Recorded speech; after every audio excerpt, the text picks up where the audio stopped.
Inulan ng batikos ang pahayag ni Congressman Bong Suntay sa Kamara tungkol sa anyay naisip niya nang makita si Ann Curtis.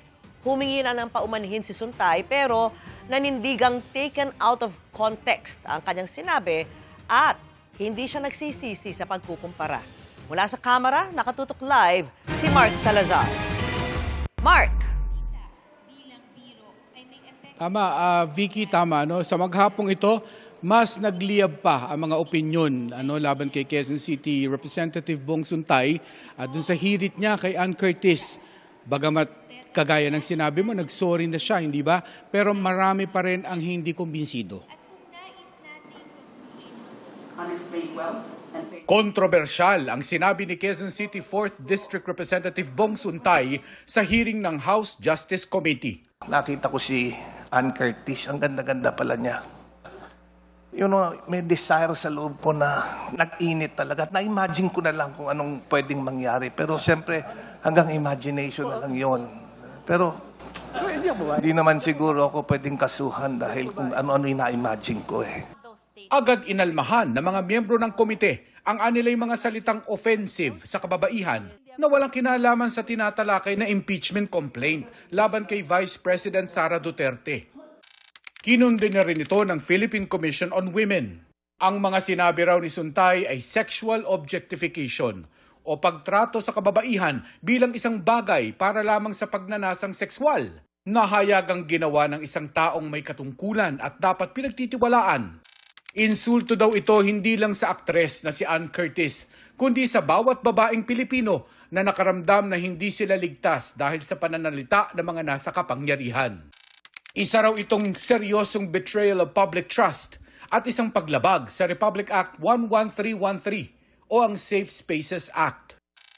Public apology naman ang hinihingi ni Gabriela Party List Representative Sara Ilago dahil ang pagbabahagi daw ni Suntay ng kanyang imahinasyon tungkol sa isang babae ay tahasang pambabastos. Ang mas nakakadismaya raw, sabi ni Quezon City Joy Belmonte, majority floor leader pa naman daw si Suntay ng Konseho ng Lungsod noong ipinasa nila ang bawal bastos ordinansa laban sa mga mahalay, malisyoso at mapanlait na salita at gawa. Ang sabi ni Suntay kahapon, wala raw mali siya ang kanyang mga sinabi tungkol kay Curtis at inilarawan lang niya ang kanyang punto sa pagtanggol kay Vice President Sara Duterte na nahaharap sa impeachment complaint kung bakit hindi pwedeng parusahan ng isang tao dahil lang sa kanyang iniisip. Matapos sa mga pambabatikos, nagsorry kanina si Suntay kay Curtis. Pero nanindigan siyang taken out of context ang kanyang sinabi. Kaya that analogy was not meant maliciously. It was an analogy based dun sa konteksto ng pagdinig dito. It may have been in bad taste. For some, I apologize kung meron tayong mga sensitivities na tinamaan, but that was not the intention. The intention was to make a point na usually, oftentimes, statements are taken out of context and conclusions are made. It was a fictitious situation. Hindi ko pa nga nakikita si Ann in person, napanood ko lang siya sa TV. Dagdag ni Suntay, pinagsisisihan niyang merong nasaktan pero hindi niya raw pinagsisisihan ang ginawa niyang pagkukumpara. Wala pang pahayag si Ann Curtis sa ngayon. Pero ang kanyang ina, tinawag na sick man at foul si Suntay. Ang kapatid naman ni Ann Curtis na si Jasmine Curtis Smith, sinabing hindi lang ito tungkol sa isang female celebrity kundi tungkol sa lahat ng mga babaeng minamaliit na mga lalaking nasa kapangyarihan.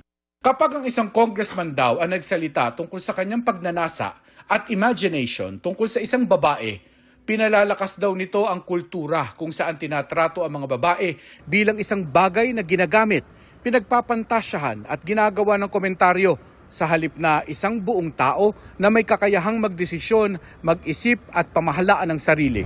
May paalala naman si House Speaker Bogie D sa mga mambabatas ngayong Women's Month.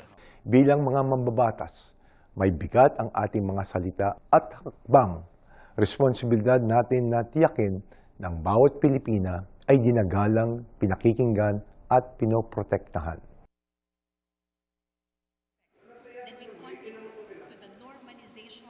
Sabi rin ni Gabriela Party List Representative Sara Ilago, Isa raw sa mga options na kanilang tinitingnan ay yung mag-file ng ethics complaint laban kay Suntay para daw mag-iwan naman ito ng leksyon sa mga mambabatas.